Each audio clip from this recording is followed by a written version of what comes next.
Hello Capricorn, Sun, Moon, Rising, and Venus signs. Kamusta kayo? Sana po yung nasa mabuti kayong kalagayan. Welcome back po sa Star Tarot. Kung bago kayo rito, welcome din kayo. Thank you for your support. I truly appreciate it. God bless you all, Capricorn. Una mensahe po ninyo, 7 of Wands in reverse. Ayan. So, parang pakiramdam ninyo rito, no? Pagod na pagod kayo.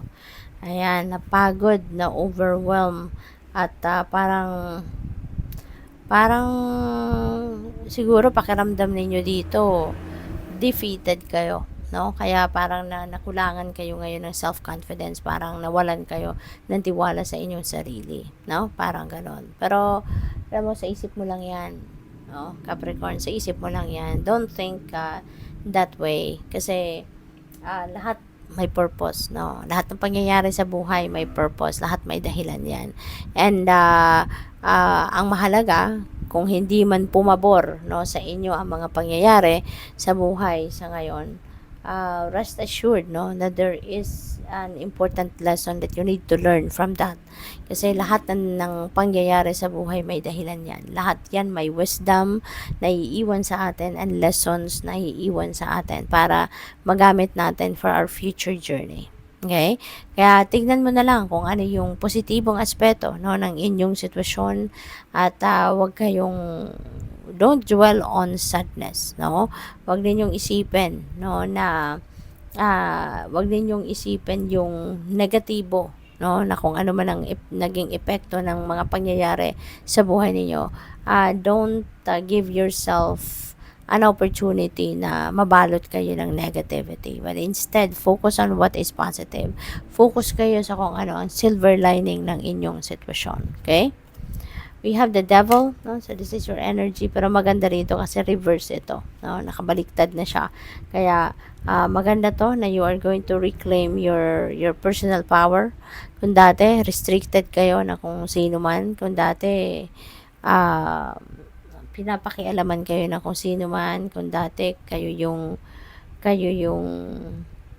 sumusunod, no? Kayo yung dinidiktahan. Ngayon, makukuha mo na yung sarili mong kapangyarihan over yourself. Okay? You're going to free up yourself. You're going to release yourself from whatever this addiction or obsession or restrictions, no?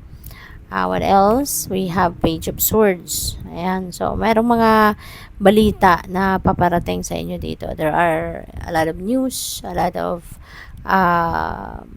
news, or pwedeng merong mga impormasyon, detalye na makukuha kayo or marireceive kayo.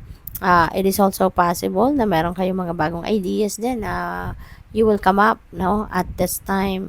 At maaari din na meron kayong gustong alamin, meron kayong gustong malaman, meron kayong gustong matutunan sa mga bagay-bagay at this time. There's a lot of communication happening, or you're going to receive a lot of correspondence din at this time, no? So pwedeng maraming balita, no, or information na pwedeng makarating sa inyo at this time. Ang iba sa inyo pagod na, no? Pagod na, nahihirapan na. You are exhausted, no? Ang iba is tawag dito, bigat na siguro sa trabaho, sa mga responsibilities.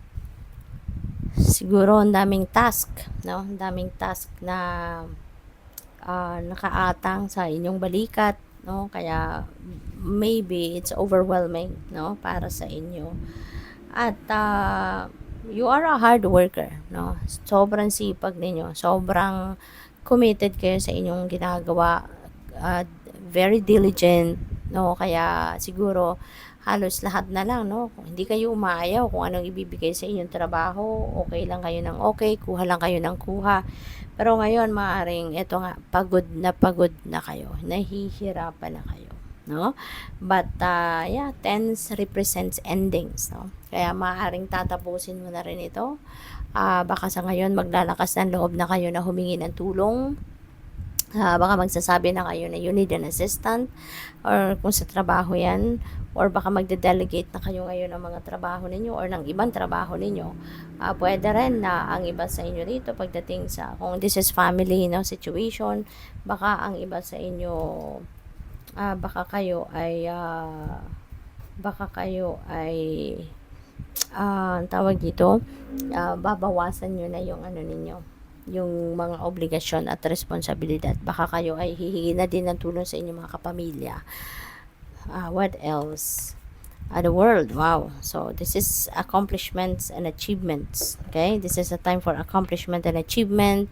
Meron kayong mga pagtatagumpayan rito, trabaho, karera, task, kung ano man, pag-aaral, pwede rin ganoon. Or pwede rin na meron kayong mga relationships ngayon na gusto mo nang i-level up, no? Pwedeng ganon.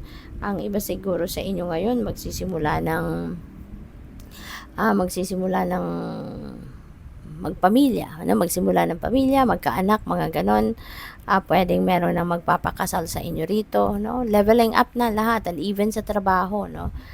Siguro mas mga challenging nang gagawin ninyong trabaho or pag-aaral, 'di ba? Baka magsisimula ng bagong pag-aaral ang iba sa inyo, masters, you know, yung pag-angat talaga, pag-progress, pag-expand, maaring ganon ang gagawin ng iba sa inyo at this time.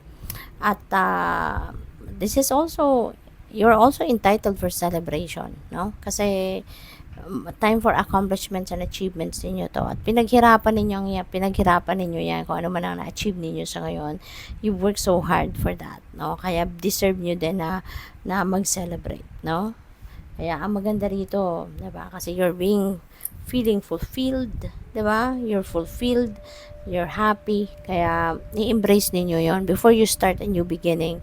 I-embrace niyo muna yung success, no, na makakamit niyo sa ngayon, para mas maging mas ganahan kayo, mas maging inspired kayo. So sa mga bago pa ninyong sisimulan naman ng mga kaganapan, no? Travel also, no? Ang iba sa inyo baka magta-travel across the globe or international travel, yung ganon. Knight of Cups, ayan, so baka mayroong nga magle-level up dito na relationship, no? From being boyfriend and girlfriend, baka kayo ngayon ay mag-aasawa na. Ang iba dito may proposal for marriage, no? May engage na, yung ganon. Kaya good luck sa'yo, okay? Thank you for watching. Love and light. Namaste.